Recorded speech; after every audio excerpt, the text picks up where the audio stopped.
Hello दोस्तों, इस प्यार को क्या नाम दो। स्टार प्लस के मोस्ट पॉपुलर शो में आपको दिखाया जाएगा ज्योति जो होती है वो कहती है कि पीछे रहो। ज्योति अपने आप से ही अपने बच्चे को उठा कर दिखा रही होती है। श्लोक जो होते हैं वो कहते हैं कि देख लिया ना अब बच्चे को, अब यहाँ से दफ़ा हो जाओ और कभी भी इस घर में कदम वापस से मत रखना। क्योंकि श्लोक जो होते हैं उस टाइम बहुत ज़्यादा गुस्से में होते हैं। उन्हें बिल्कुल भी बर्दाश्त नहीं होता है कि अभय के साथ ज्योति इस घर से दोबारा वहाँ जाए।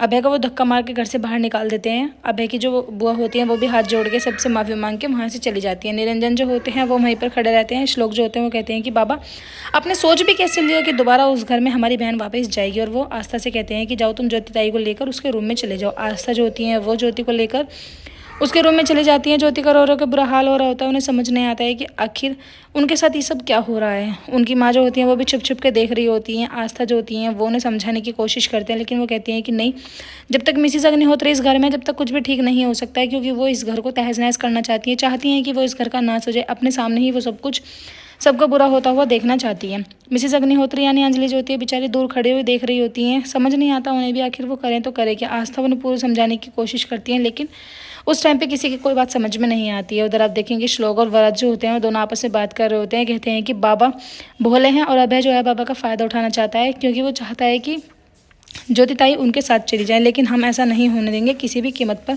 मुझे बाबा से बात करनी होगी। बाबा जो होते हैं वो अपने रूम में होते हैं। श्लोक के फ़ोटोज़ वगैरह देखकर उससे बात कर रहे होते हैं। कहते हैं कि मैंने कभी भी नहीं सोचा था कि मेरा श्लोक जो है मेरे खिलाफ जाएगा, लेकिन अब वो किसी न किसी वजह से मेरे खिलाफ हो रहा है। अब मुझे ऐसा कोई पासा पलटना पड़ेगा जिससे मेरे बेटे को मुझ पर और ज़्यादा विश्वास हो जाए। उधर अज्जू जो होती हैं वो सिद्धार्थ को अपने पास बुलाती हैं। सिद्धार्थ जो होते हैं वो कहते हैं कि क्या हुआ अज्जू, इतनी घबराई हुई क्यों और तूने मुझे इतनी जल्दी में क्यों बुलाया। वो बता देते हैं कि अभय जो है जेल से बाहर आ गया है। उधर ज्योति जो होती हैं अपनी पुरानी हालत को याद करती हैं, कैसे अभय जो उनके साथ मारपीट करते थे और वो उस घर में दोबारा से नहीं जाना चाहती। अभय जो होते हैं वो अपने सिर की मालिश करा रहे होते हैं। कहते हैं कि बुआ मेरा बहुत बुरा हाल हो गया रो रो के, और जब तक उसके दो भाव उस घर में है और वो वही नहीं, जब तक ज्योति का यहाँ आना मुश्किल है। लेकिन मैंने भी निरंजन से बात करके रखी है, देख लेना वो किसी न किसी कीमत पर जरूर ज्योति को मेरे साथ भेजेंगे। उधर ज्योति जो होती हैं वो अपने कमरे में होती है। सिद्धार्थ उनसे मिलने के लिए आ जाते हैं। ज्योति उन्हें एकदम से हक कर लेती हैं और इमोशनल हो जाती हैं। कहती हैं कि प्लीज़ तुम मुझे छोड़ के कहीं मत जाना, मैं तुमसे बहुत ज़्यादा प्यार करती हूँ। सारी बातें जो होती हैं अंजलि देख रही होती हैं पीछे से कि तभी वहाँ पर आस्था आ जाती हैं। आस्था आगे कहती है कि सिद्धार्थ तुम यहाँ इतनी रात में क्या करने के लिए आई हो, कहीं ऐसा ना हो कि तुम्हारा प्यार स्टार्ट होने से पहले ही खत्म हो जाए। वो कहती है कि मुझे जब अज्जू ने बताया तो मुझसे नहीं रोका गया, मुझे लगा कि मैं जाके अपनी ज्योति से एक बार मिल लूँ।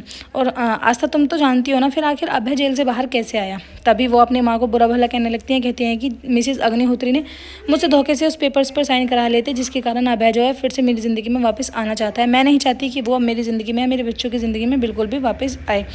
आस्था जो होती हैं वो समझाती हैं अभय सिद्धार्थ को। कहती हैं कि अभी फ़िलहाल तुम्हें यहाँ से चले जाना चाहिए, कहीं ऐसा ना हो कि किसी ने देख लिया तो शुरुआत होने से पहले सब कुछ ख़त्म हो जाए। और अभी सभी के जो मन की उलझने हैं वो ऐसे ही उलझी हुई हैं। जब तक सब कुछ ठीक नहीं होता हम तुम्हारे बारे में, तुम्हारे प्यार के बारे में अभी किसी को कुछ नहीं बता सकते हैं। आस्था जो होती हैं वो सिद्धार्थ को बाहर छोड़ने के लिए आती हैं कि तभी वो देखती हैं श्लोक सामने से आ रहे होते हैं। एपिसोड की एंडिंग तो ऐसी होगी फ्रेंड्स, आने वाले एपिसोड्स में आपको दिखाया जाएगा। आस्था जो होती है वो निरंजन से बात कर रहे होते हैं। निरंजन उनसे कहते हैं कि तुम इस घर की बहू हो, बेटी नहीं हो, और अपनी औकात में रह के बात किया करो, अपनी औकात भूलने की कोशिश मत करो। निरंजन जो होते हैं वो बुरा भला सुनाते हैं आस्था को। वीडियो अच्छी लगे लाइक करें, चैनल को सब्सक्राइब जरूर